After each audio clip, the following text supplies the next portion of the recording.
Hi everyone, welcome to ID Doctor.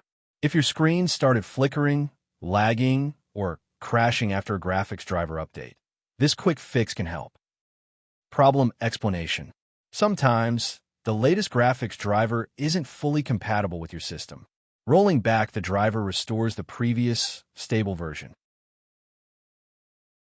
First, right-click the Start button and open Device Manager.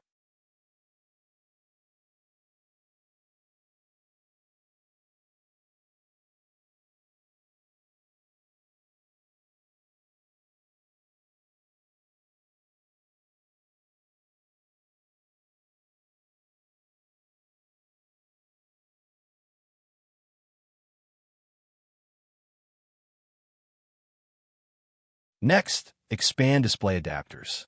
Right-click your graphics card and select Properties.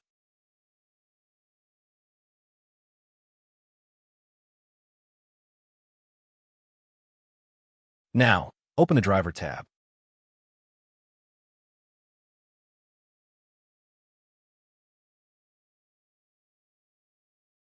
Click Rollback Driver. Choose a reason if prompted, and confirm.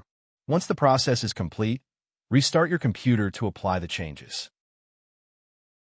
That's it. Your graphics driver is now rolled back to the previous version. If this helped, like the video, subscribe to ID Doctor, and I'll see you in the next tutorial.